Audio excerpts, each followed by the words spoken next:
Today is July 6, 2017. This is a special meeting of the members of the State Liquor Authority. Present today in Albany is Chairman Bradley, Commissioner Ford, Deputy Counsel Ogden, and myself, Secretary of Authority Donahue. In New York City is Associate Counsel Marsico. The only items on today's calendar are two requests by the Office of Counsel for summary orders of suspension. The first matter is with respect to item 1366O. It's Queens OP 1268106. Licensee is NYC Cloud9 Corporation.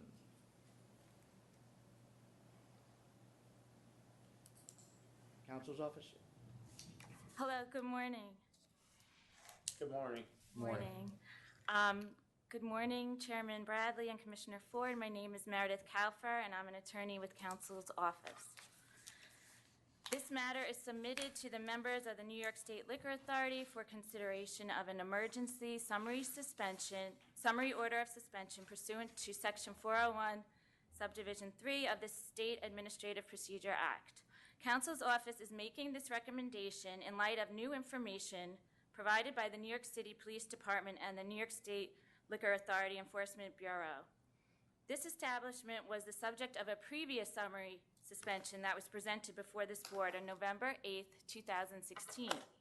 Included in the notice of pleading, which was case 115209, associated with that case were 5 charges for suffering or permitting altercations at the licensed premises, along with 9 other charges, including a focal point charge for police attention. From January 1st, 2014 to November 2nd, 2016, there were more than 85 911 calls regarding that licensed premises. Although the charges for suffering or permitting the altercations were not sustained by the administrative law judge, the charge for focal point for police attention was sustained and included the testimony and other evidence of police referrals for calls to the location for very serious matters, including an altercation that involved an off-duty FDNY EMS lieutenant who was visiting the establishment on October 29, 2016, and was involved in a verbal altercation that escalated and resulted in him being shot in the abdomen, back, right arm, and right foot outside the premises.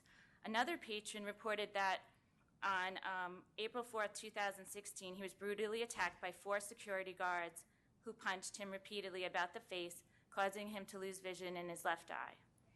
On November 8th, 2015, an employee of the establishment was punched several times in the face by an unknown patron, breaking his jaw and causing him to lose consciousness. Thus, on November 8th, 2016, this board issued an emergency summary order of suspension of the licensed premises. Recently, on May 10th, 2017, the licensee with his attorney attended the full board meeting and represented to this board that all violations had been corrected, including the removal of the tinted windows and electrical extension cords, and that all emergency exit lights were repaired and operating. As a result of the earlier summary suspension in 2016, the establishment was closed from approximately November 7th, 2016 to May 10th, 2017. And at the May 10th full board meeting, the board imposed a $10,000 fine, which was paid and received, and the license was reinstated. After only about 5 weeks of reopening, this establishment has once again attracted the attention of the police department, resulting in several visits to this location. On June 21st, 2017, an off-duty police officer, while a patron at the establishment, was a victim of an armed robbery. The police officer was followed out of the bar and was chased, pistol whipped, and robbed of his Rolex and other valuables. Subsequently, on June 30th, 2017, the NYPD, Workers' Comp Enforcement, and SLA Enforcement conducted a joint inspection, which resulted in the issuance of 5 summonses for obstructed visibility into the premises, blocked exits, and other safety-related violations. It is important to note that the licensee made false material statements to this board when he appeared at the full board meeting on May 10th, and said that all the prior charge violations had been corrected. According to SLA investigator Stravali, during the inspection on June 30th, he noted that the windows were still tinted, extension cords were still being used, and the emergency exit lights were not illuminated. Also during the joint inspection, the New York State Workers' Compensation investigator reported that the licensee was not maintaining insurance for his employees. A workers' compensation stop work order was issued to the licensee, and he was directed by workers' compensation to close the business down until after insurance was purchased, all the fines were paid, and the stop work order was lifted. However, approximately 1 hour later, on July 1st, 2017, the police drove past the premises and noticed that the stop work order was removed from the door and the licensee resumed business without authorization from the Workers' Compensation Board. The police entered the premises and arrested the licensee for obstructing governmental administration, for violating the Workers' Compensation stop work order and workers' compensation law. Incidental to the arrest, the police found the licensee in possession of a loaded firearm with 1 round in the chamber, as well as 10 additional rounds in a magazine. If found guilty, this is considered a felony and in violation of the New York SAFE Act. Unlicensed gun? Unregistered firearms. Okay. Additionally, 2 more unregistered firearms were found inside the licensed premises. He did have a licensed gun, one of them. I believe. That's the question. I have the gun on him. He was licensed to carry, or is that incorrect? I believe he was licensed to carry it, but it had high capacity ammunition. Okay, I got it. Okay. And it was loaded. Correct. Lastly, the SLA was recently informed that the licensee tried to purchase workers' compensation insurance at 1:40 a.m. on July 1st online. However, the policy was canceled for material misrepresentations made on their application. More specifically, the licensee checked no to the following question: does the applicant operate a street vendor, food concessionaire, Meals on Wheels, discotheque, nightclub, hookah lounge, or private adult entertainment? This premise is known to be operating as a hookah lounge, and therefore the policy was canceled for misrepresentation, and the stop work order issued by the Workers' Compensation Board was reinstated. New York City Cloud9 Corp. is located at 17922 Union Turnpike, Fresh Meadows, Queens, New York, in a mixed-use area with commercial and residential dwellings. The licensed premises is a hookah lounge / bar located near St. John's University. It is located along a strip of businesses with 1 and 2 family homes to the north and south. The original license was issued on April 13, 2013, with Azid Rana as sole principal. A corporate change application was approved on May 6, 2014, replacing him with Abu Bakr A. Malik as sole principal. The application stated that it would operate as a bar tavern, but also stated restaurant would best describe its business. Its submitted menu indicates that the premises are a hookah lounge cafe and shows a limited tavern menu. The SLA has a rational basis to take this emergency step to suspend the licensee's liquor license.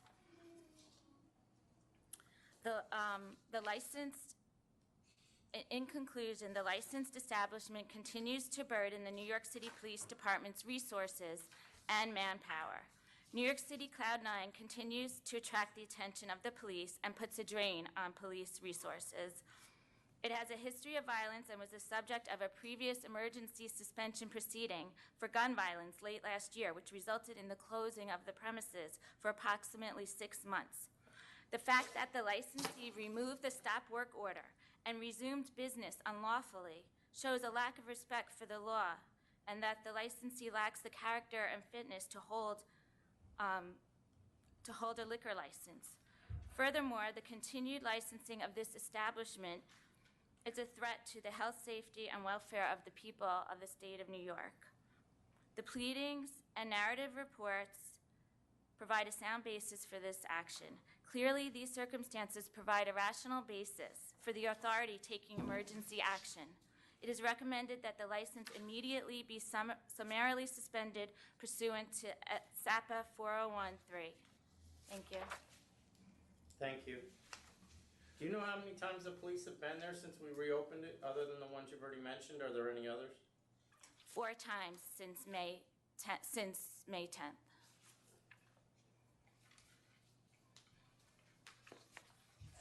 And this really is not as important as other things, but do you know if they were serving food as they said they were, 4 to 12? Was the kitchen even open? That, I'm sorry, I do not know that answer. All right. And they weren't operating past extended hours at midnight or nothing like that that would know of either They way? were operating past midnight. I read it in the reports from the police. It would be about 2 or 3 o'clock in the morning when everyone would come out of the establishment.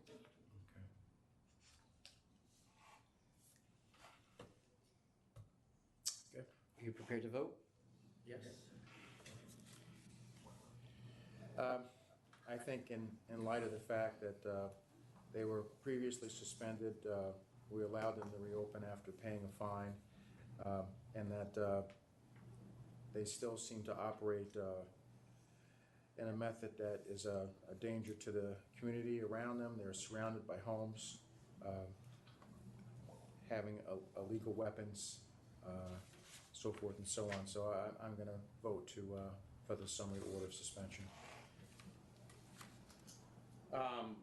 The most telling fact here was that I remember the owner coming in with their attorney, whose name I also recall, and making representations to us that everything was fixed, which clearly 5 weeks later it wasn't. And that goes beyond the off-duty police officer getting robbed outside the premises, the unlicensed firearms, as well as the high-capacity firearm the owner was carrying on his person when he was arrested, and the misrepresentations they made to workmen's compensation, as well as the disruption of the government enforcement of the stop work order. So I'm going to vote to summarily suspend as well. I would suggest that they find a new lawyer. Do you want that added in the summary order suspension? All right, the next item. Thank you. Next item is 1366P. Good work, by the way. 1366P, Rockland OP 2200353, 102 Main LLC, the Poorhouse in Nyack, New York. Good morning, Chairman Bradley, Commissioner Ford. At this time, my name is Alexandra Obremski. I'm representing counsel's office in our request that the board summarily suspend the license of 102 Main LLC. DBA is the Poorhouse. This is in light of an extreme number of sales to minor that took place on June 30th into July 1st, as well as disorderly premises on June 18th, taken into account with the prior history of the establishment that was there before. Essentially, this premises is located in Rockland County. It's a suburban community it's a suburb of New York City, in the village of Nyack. The Poorhouse is located on 102 Main Street, which is the main drag through the village of Nyack, in a mixed commercial residential area. There are other bars on the same stretch, but in speaking with the police department, none of them has given as much trouble as the Poorhouse has. Now, prior to this current license, which was issued since in October of 2015, there was another bar restaurant there, SAHR LLC. And the reason that's interesting to note is Sean Spicer, who is the principal of 102 Main LLC, was also the principal for SAHR LLC from August 2010 until October 2015. Now, on Was June... I'm sorry. He was the only principal, or he's No, he's one of the only, on this current license, he's one of 3 principals. On the prior license, he was one of multiple principals, including, I believe, his sister and brother. Okay, thanks. You're welcome. So on June 30th into July 1st, SLA investigators conducted a joint operation with Orangetown Police. And when they went into the establishment, they found a number of underage patrons. They recovered a total of 18 fake IDs, which are included in the exhibits that have been provided to you. 16 of the minors who were there admitted to consuming. 2 of the 18 said that they were just in the premises not drinking. Of the 13 who admitted to obtaining beverages, they stated that they had gotten them from the bartender. 2 were 18 years old, 3 were 19 years old, and there were 8 20-year-olds. 2 of the 13 were actually even directly observed by SLA investigators purchasing alcohol from the bartenders. And apparently also what had happened is that they were checking IDs at the door and giving out like drink coupons. And then the bartenders were not further checking IDs before serving. So some of these kids who had gotten these drink coupons upon entering the establishment were then traded in these drink coupons at the bar. 3 of these patrons had indicated that they used their drink coupon. On June 18th, there was also an instance of disorderly premise where the victim was bottled in the head, causing a laceration. After he fell to the floor, he continued to be punched in the face and then hit in the face with a chair. The poorhouse, instead of calling police, escorted the perpetrator from the bar, and it was only a passerby who alerted the police officer who's stationed directly across the street from the poorhouse that there had been an altercation inside, and the victim was eventually transported to Nyack Hospital via ambulance. Additionally, there's a pending sale to minor case for which they had just submitted a CNC. 2 underage agents, both aged 17 on June 3rd, were able to purchase alcoholic beverages at the poorhouse. And they had, as I said, on July 3rd, they submitted a no contest offer of $3,500. I think it's interesting to note that in May 2016, another SLA inspection was conducted at this premises, and the owner was informed by our investigators that he needed to be responsible for selling to minors. And he did not take any sort of remedial steps. He didn't install an ID scanner. He's done nothing to remediate. If you look at the history, their social media history, Yelp is posting them as a place that serves to young kids. If you look at the photographs on Facebook, it's evident that these are on the younger side, the patrons who are going there. Additionally, if you look at the licensing history for the prior license, for which Mr. Spicer was also the principal, they had 3 prior sales to minor, disorderly premise, focal point, and they've paid $32,000 in civil penalties to the authority. I had the opportunity, which is not included in the memo, to speak to Captain Butterworth of Orangetown Police, as well as Sergeant Palazzolo. They had indicated that a substantial number of DWIs in Rockland County list the poorhouse as the place where people were being served. This is a suburban area. There's not much public transportation. People drive. The kids, if you look at the supporting depositions that we have, came from Orange County, Rockland County, the Bronx, Bergen, and Essex in New Jersey. They're coming from all over the place to go to the poorhouse because they know they're going to get served. And I also, in addition to when I spoke to the sergeant, they also provided us with basically their equivalent of 311 calls.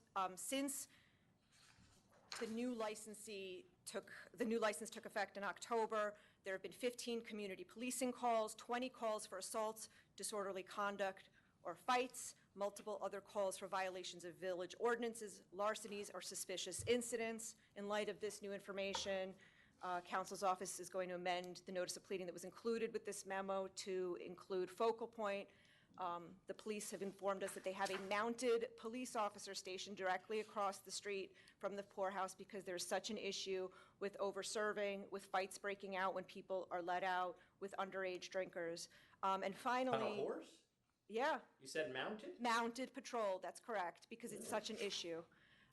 Additionally, there have also been 2 instances of underage girls who were drinking at the poorhouse. who woke up elsewhere and had been sexually assaulted. They don't know if they were roofied or if it was just as a result of overconsumption, but the reality is that they're obviously not supervising who is allowed to drink. Even after this incident, this most recent July 1st incident with minors, the police spoke to the principal, Mr. Spicer, and he said, well, I guess I should probably go buy an ID scanner now. So he just has this very lackadaisical attitude towards sale to minor. And considering the totality of the circumstances here, I would think that the full board has a completely rational basis to issue the emergency suspension order, and I would just ask that you do so. This July 3rd, they offered $3,500. Is that probably coming before us next week, you think? It's actually coming before me because it was their only, that's probably in the pile of stuff I have, Tom. It's quite possible, yes. So when they don't have a history, which this is a new license, so they don't have a history. Right. If it's their first offense, they only come to me Okay, for review, and then I either accept the CNC or I don't. okay. That, I have a pile of them on my desk, I'm assuming that's there, but given what's going on here, that will be rejected. Gotcha. All right. I mean, looking at this, what, they have a history, what is it, $32,000 this place has paid in fines to date. And I think the sentence here in the summary here, that the licensee's abject lack of respect for the ABCL and lackadaisical attitude toward preventing underage drinking is a tragedy in the making. There's obviously been multiple assaults, other types of crimes, as you've mentioned there. 13 underage sales in one night from June 30th to July 1st. I think there's no more serious charge that this agency can take up and to try and enforce than keep underage people from drinking. So there's no doubt I vote for the emergency summary order of suspension. I'm gonna vote for the suspension as well. As Commissioner Ford pointed out, just the sheer number of sales to minors. Well, I do have one question. Is Mr. Spicer, I assume, the manager of this place? He's the one, of all the principals, he's the one that's inside it? That's my understanding from speaking to the police, yes. So, I mean, clearly he was part of the previous licensee that had a significant history of sales to minors. And it's obvious that he's continuing that behavior now under this set of principles. Granted that they did have fake IDs, and we recognize that the fake IDs are extremely believable, but as I've argued with lawyers countless number of times, there's technology that's available that is almost infallible. And it's obvious he has not purchased any of that, so he really has shown no interest in trying to stop this from happening. This area is very similar to where I live, and every one of these people is driving home. And there's not a doubt in my mind that there are DWIs that are occurring out of here, and there are people that are under 21 years old, which makes it even worse. So I'm going to vote to summarily suspend because I think it's clear that the public welfare and safety is at risk. Thank you. Chairman, I have no other matters on the calendar unless we have anything to. And then with that. Oh, and I guess just for the record, I believe that I am in possession of the, what do you call those, Tom?